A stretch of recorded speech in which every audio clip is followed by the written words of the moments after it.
Eleições 2022.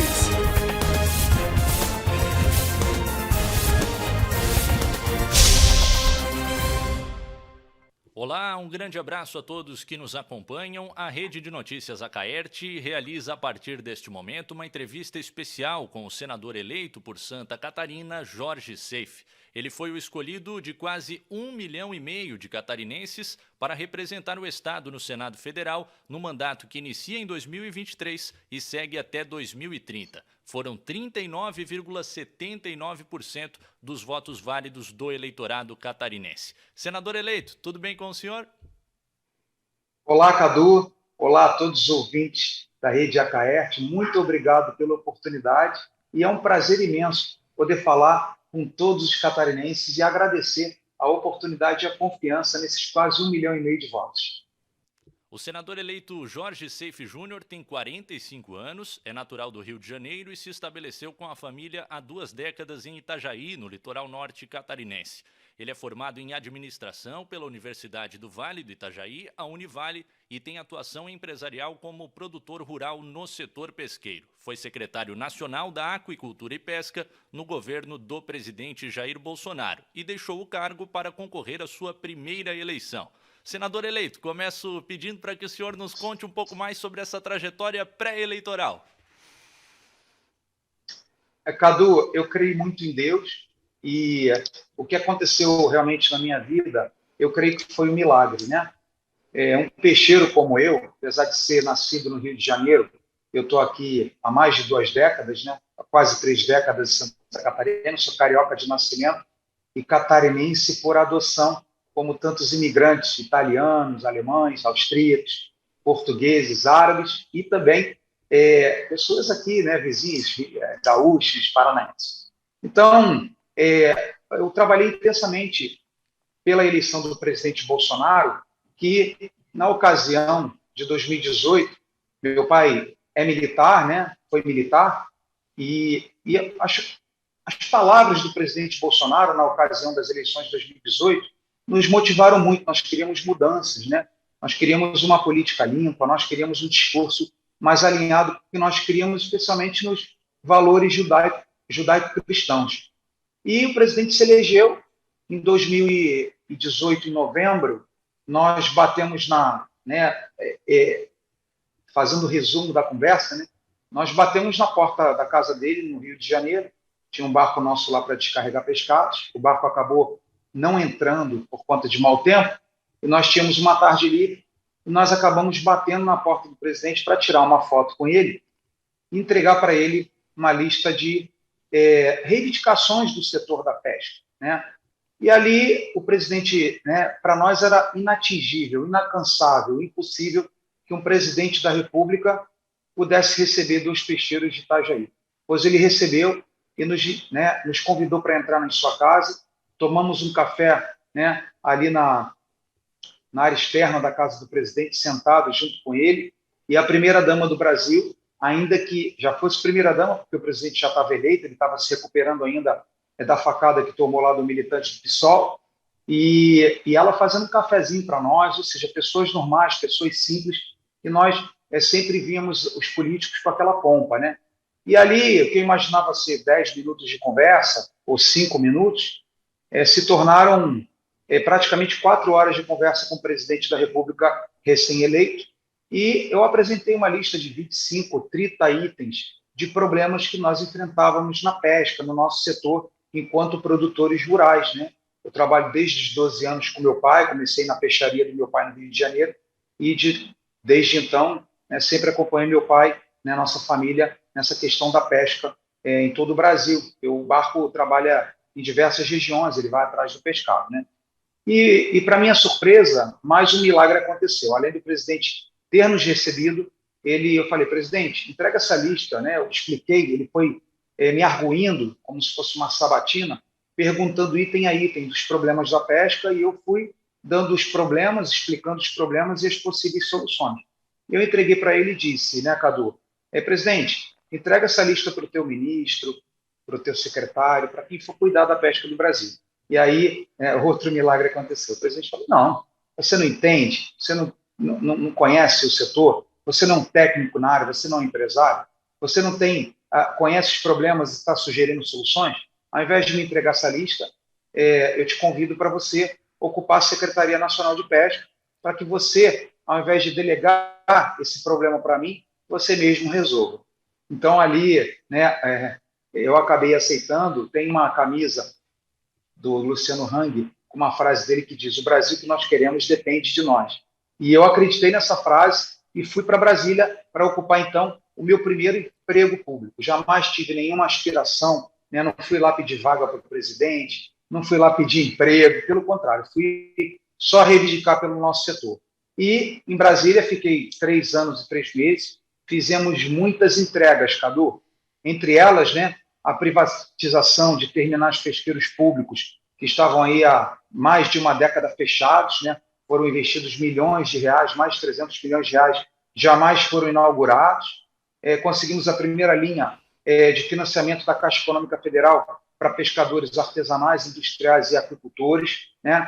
Conseguimos devolver a dignidade do pescador através de um sistema para emissão de carteiras de pesca que não eram emitidas há 10, 12 anos. Essa carteira de pesca é a licença que o pescador precisa para trabalhar, né? Liberamos diversas espécies e também começamos a negociar com o Paraguai a utilização do lago de Itaipu para a criação de pescados, não só no lago de Itaipu, como nas 74 hidrelétricas federais. Isso tudo chamou a atenção muito, Cadu, do presidente, que em 2020 ele falou: sei, em 2022 eu venho à reeleição e dessa vez eu quero indicar pessoas da minha confiança. Você está fazendo um trabalho brilhante na agricultura e na pesca e eu quero que você venha a Senado por Santa Catarina, que eu vou ser teu cabo eleitoral, vou pedir voto para você. Então isso é um pouco da minha trajetória dentro do governo federal até chegar à nossa candidatura a Senado por Santa Catarina, Cadu. E o que motivou o senhor a aceitar esse convite do presidente da República de encarar uma eleição pela primeira vez na sua vida? Veja, como eu tive um convívio com o presidente e de muitas coisas que o presidente fez, Cadu, né? O presidente fez o PIX, né, que hoje economiza dos brasileiros mais de 40 bilhões de reais em taxas bancárias. O presidente terminou a transposição do Rio São Francisco. O presidente triplicou o auxílio emergencial para os mais necessitados.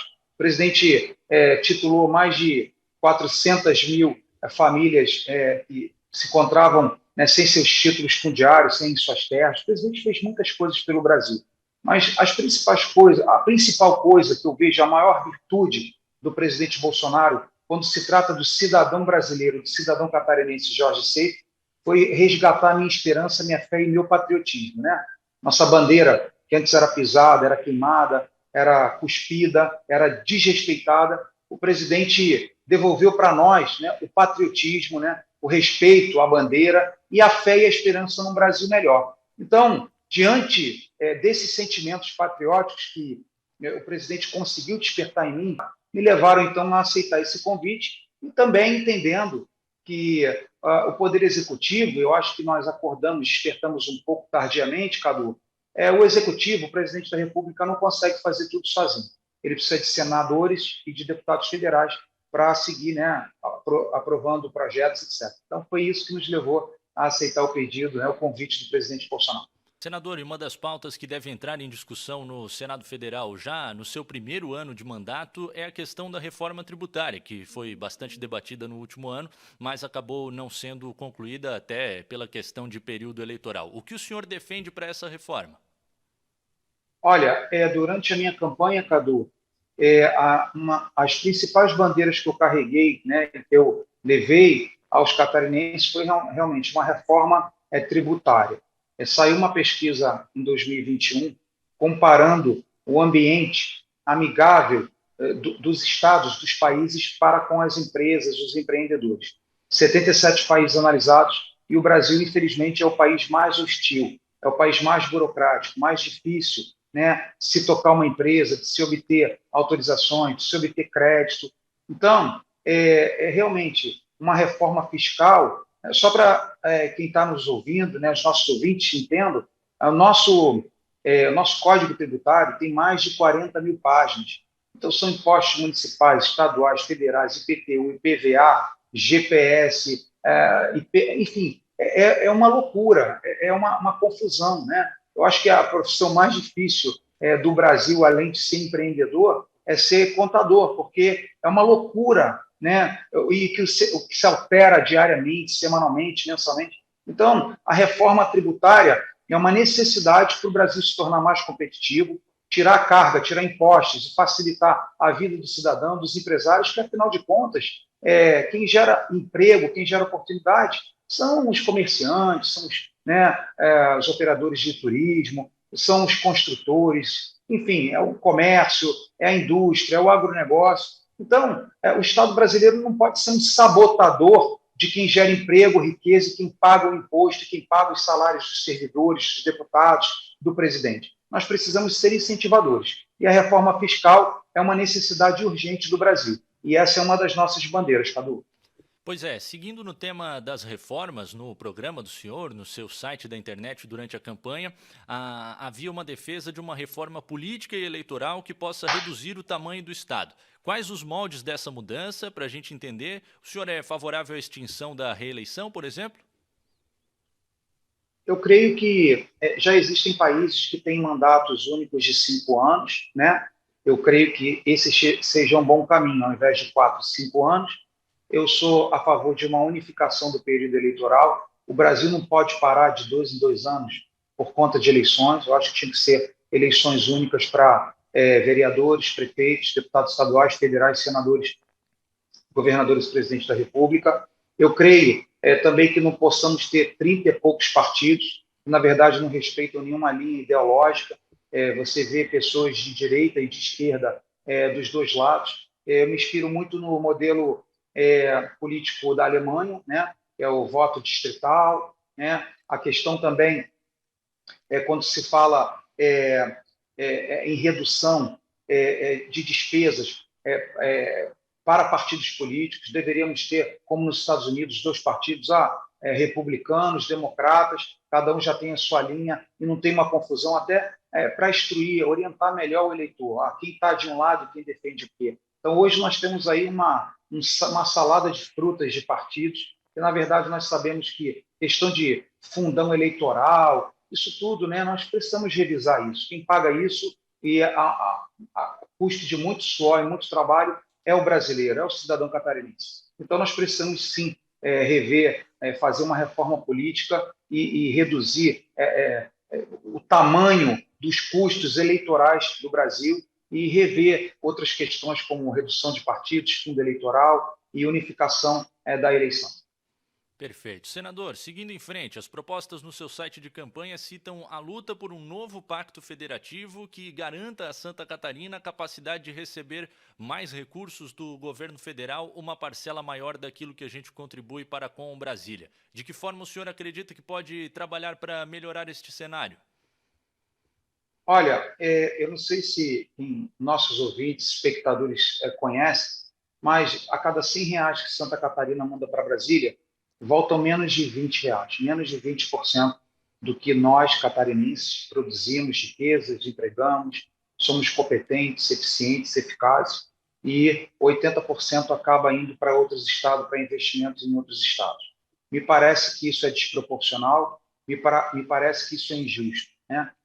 Por outro lado, nós somos uma república federativa, então é natural que os estados mais ricos ajudem os estados mais pobres. Mas me parece que 80-20, né? 80% para outros lugares e 20% para o Estado que gera riqueza, que é competente no que faz, me parece muito injusto, muito desleal. Então, nós defendemos, sim, um novo pacto federativo, pelo menos para equilibrar um pouco essa balança, né? Então, a dificuldade disso, Cadu, é que, como a maioria dos estados são pobres e não conseguem se sustentar, e cada estado da República tem 3 senadores, então eles acabam sendo maioria no Senado. Mas nós podemos sim negociar, inclusive a nossa bancada está muito grande, do nosso partido, então eu creio que seja um momento propício, especialmente na reeleição do presidente Bolsonaro, de discutirmos esses assuntos. Um novo pacto federativo que seja mais justo para o Estado, para os estados que mais contribuem com a União.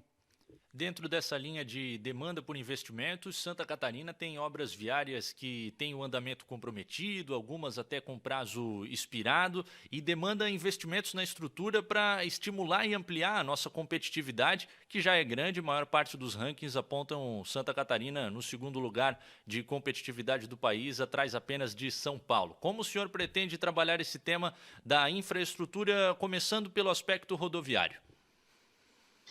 Cadu, eu rodei mais de 30 mil quilômetros nesse período pré-eleitoral e eleitoral, né? E todas as regiões têm problemas e necessidades. Tem regiões que querem presídio federal, tem regiões que querem hospital, tem regiões que querem escolas cívico-militares, tem região que querem postos policiais. Mas uma demanda é comum a todos os cantos de Santa Catarina: infraestrutura. E especialmente se tratando de governo federal, de Senado Federal, nós temos que falar das nossas BRs. O governo federal, eu fiz na semana passada uma live com o ministro Marcelo Sampaio, da infraestrutura. Nenhuma obra está parada, mas nós não estamos satisfeitos com a demora. Nós precisamos, né? Muitos catarinenses, né, cidadãos catarinenses perdem suas vidas, seja perder a vida realmente com morte, com acidente, ou seja perder suas vidas dentro de carros durante 2, 3, 4 horas para ir e vir, chegar no seu trabalho, chegar na sua casa, né? O nosso frete acaba encarecendo, levando ao consumidor os custos de um frete por conta de demora, por conta de poucas faixas, por falta, por exemplo, de ferrovias. Então, eu me proponho e eu decidi que eu quero ser o senador que vai lutar pela infraestrutura. Muitas demandas vão chegar ao nosso gabinete, né? Mas eu quero liderar a questão da infraestrutura. E como eu trabalhei no Executivo Federal, como eu fui secretário de Estado, com status de ministro, conheço toda a equipe econômica, a equipe da infraestrutura, essa interlocução, essa amizade desenvolvida ao longo desses 3 anos e 3 meses trabalhando em Brasília, vai nos ajudar muito a bater nas portas certas, né? E fazer aí uma força-tarefa. Então, são relacionamentos que nós já criamos e poderemos, sim, trazer esses investimentos, né, junto com a bancada federal, junto com os senadores de Santa Catarina, para fazermos uma força-tarefa para agilizarmos, que eu vejo que é o grande gargalo, Cadu, do Estado de Santa Catarina, é a infraestrutura. Aí nós estamos falando de BRs, portos, aeroportos, ferrovias. Então, essa é a minha proposta, ser o senador que vai lutar pela infraestrutura de nós catarinenses.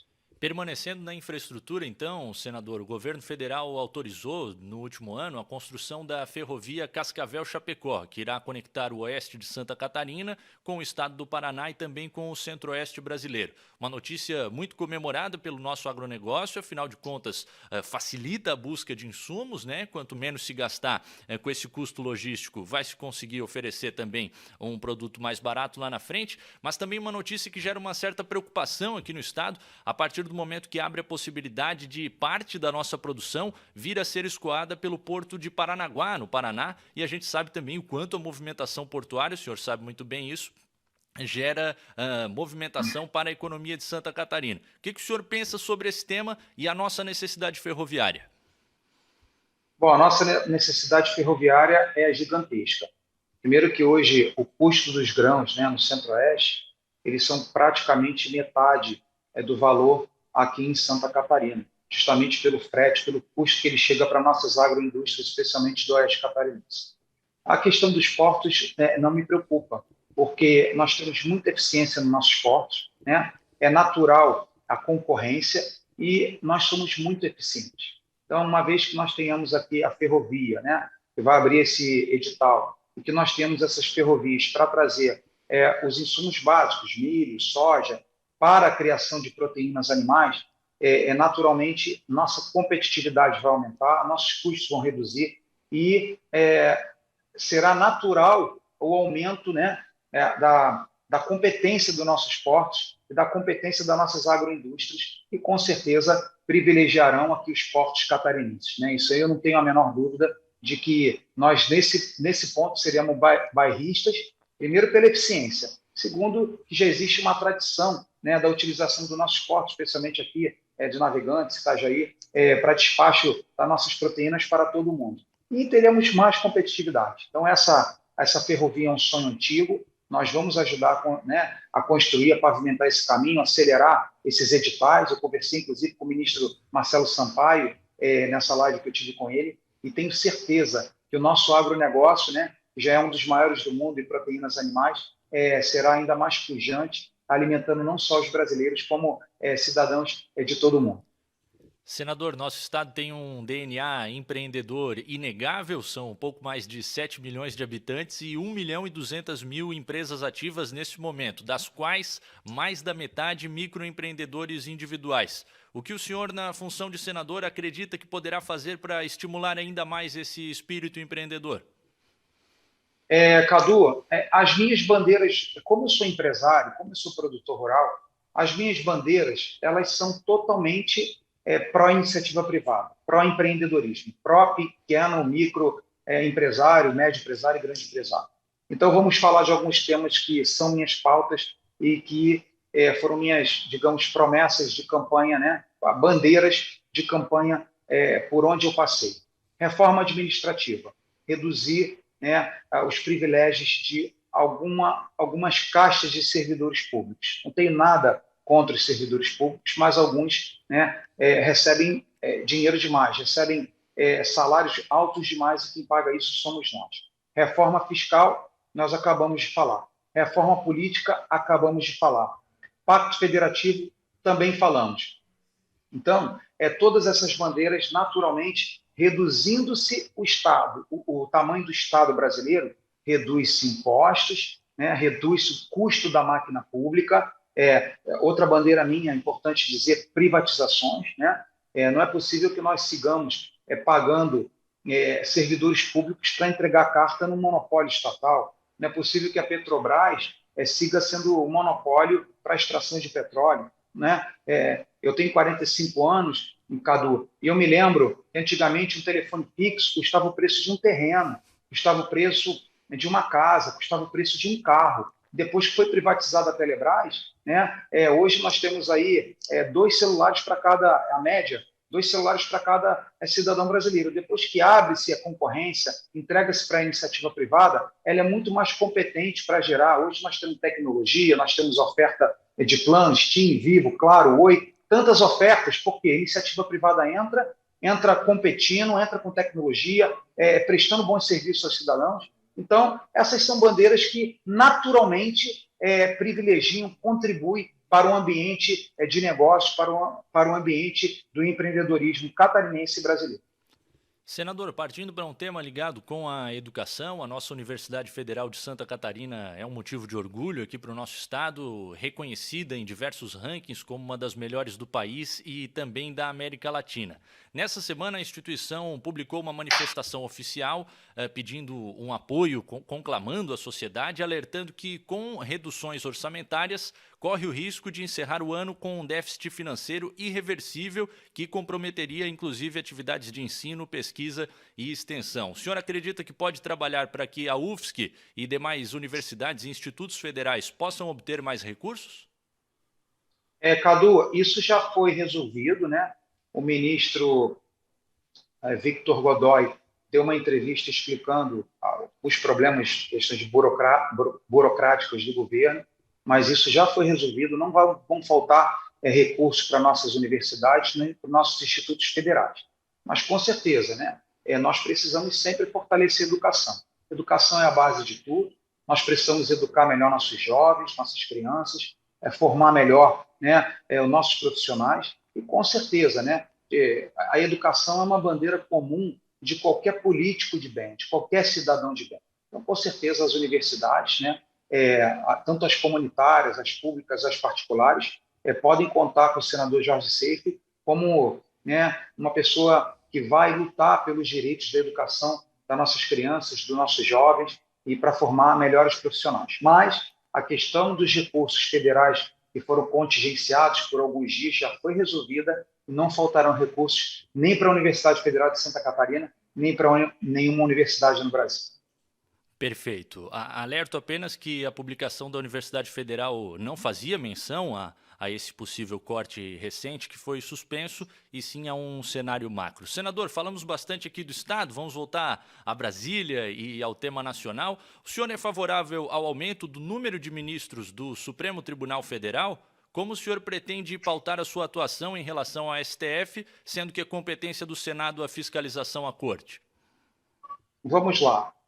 Sobre o aumento de número de ministros, num primeiro momento, eu não vejo com simpatia, porque quanto mais ministros, mais custa isso para o cidadão, mais assessores, mais gabinete, mais carro, mais telefone, mais tudo. Então, a princípio, numa análise rasa, eu não sou favorável, mas isso precisa ser discutido dentro do parlamento. Seria precoce nós discutirmos isso, mas a princípio eu seria contra o aumento. Sobre o Supremo Tribunal Federal, sem nenhum revanchismo, eu creio que todos nós brasileiros, independente da sua ideologia, da sua cor partidária, nós temos visto aí intervenções indevidas, né, nos poderes que, segundo a Constituição, devem ser respeitosos e harmônicos entre si. Vou dar um exemplo recente. 81 senadores, 513 deputados sancionaram o aumento do piso salarial dos enfermeiros e enfermeiras do Brasil. O presidente Bolsonaro sancionou e depois um ministro do Supremo Tribunal, de forma sozinho, né, uma decisão única, né, sem passar pelo pleno do Supremo Tribunal Federal, suspendeu esse aumento. Isso não é competência do Supremo Tribunal Federal, né? No Executivo, e eu participei de muitos desses momentos que foram tensos e muitas vezes mexiam, inclusive, com nossas emoções, né? Mais de 150 intervenções, né, do Judiciário sobre atos do Executivo. E qual é o papel, Cadu, do Supremo Tribunal Federal? Tem que ser um guardião da Constituição. Ele tem que simplesmente analisar se alguma lei, né, do parlamento, se algum decreto presidencial, se ele é constitucional ou inconstitucional. Mas nós não temos visto isso. Temos visto um desrespeito do Supremo Tribunal Federal sobre o Ministério Público Federal, sobre os demais poderes. Estamos vendo o Supremo Tribunal Federal legislar, estamos vendo o Supremo Tribunal Federal desrespeitar atos que não são de sua competência. Então, sem nenhum tipo de revanchismo, mas nós precisamos estreitar a conversa com o Supremo Tribunal Federal, conversar mais com os ministros e mostrá-los que eles estão extrapolando as suas competências constitucionais. E, em último caso, né, com poder definido no artigo 52 da Constituição Federal, chamá-los, né, convocá-los para se explicarem e, em última instância, dentro do Parlamento, dentro do Senado Federal, buscar alternativas para remover eventuais desrespeitadores da Constituição Federal. Então, essa é a minha opinião. Eu creio que com essa nova configuração do Senado Federal, desde a redemocratização do Brasil, Cadu, que nós não tínhamos um parlamento tão centro-direita. Então, eu creio que, naturalmente, os poderes se respeitarão mais, o que hoje, infelizmente, nós não vemos. Senhor, senador, para finalizarmos, a gente tinha combinado 20 minutos, o senhor já nos atende por mais tempo do que isso e a gente agradece demais pela gentileza do senhor, é claro. Uma pergunta da Radiodifusão Catarinense. O tema chegou a ser tratado durante a campanha, mas ouvi o senhor novamente sobre isso. É possível alterar a legislação de forma a permitir uma maior flexibilidade na cobertura eleitoral, que acaba um pouco engessada com o regramento atual? O que o senhor defende em relação a esse tema? Olha, eu creio na liberdade de expressão, eu creio na liberdade da imprensa. Então, eu vejo que a imprensa tem que ter total liberdade para entrevistar os candidatos que estejam mais próximos, os candidatos que estejam interessados, os candidatos que estejam com mais condições de vencer as eleições, sem preterir nenhum outro. Então, esse tipo de engessamento eu sou contra, né? Inclusive, o outro candidato, o candidato opositor ao presidente Bolsonaro, ele fala em cerceamento de imprensa, ele fala em aborto, ele fala em liberação de drogas, ele fala em amizade com regimes socialistas comunistas, ele fala em desencarceramento, ele fala em descriminalização de pequenos furtos. e fala também em cerceamento da imprensa. Então, inclusive essa pauta, né, de liberdade de expressão, liberdade da imprensa, nós vimos o que aconteceu com o empresário Luciano Hang, né, uma total arbitrariedade também do Supremo Tribunal Federal. Então, eu creio que a democracia ela significa total liberdade, especialmente pela imprensa,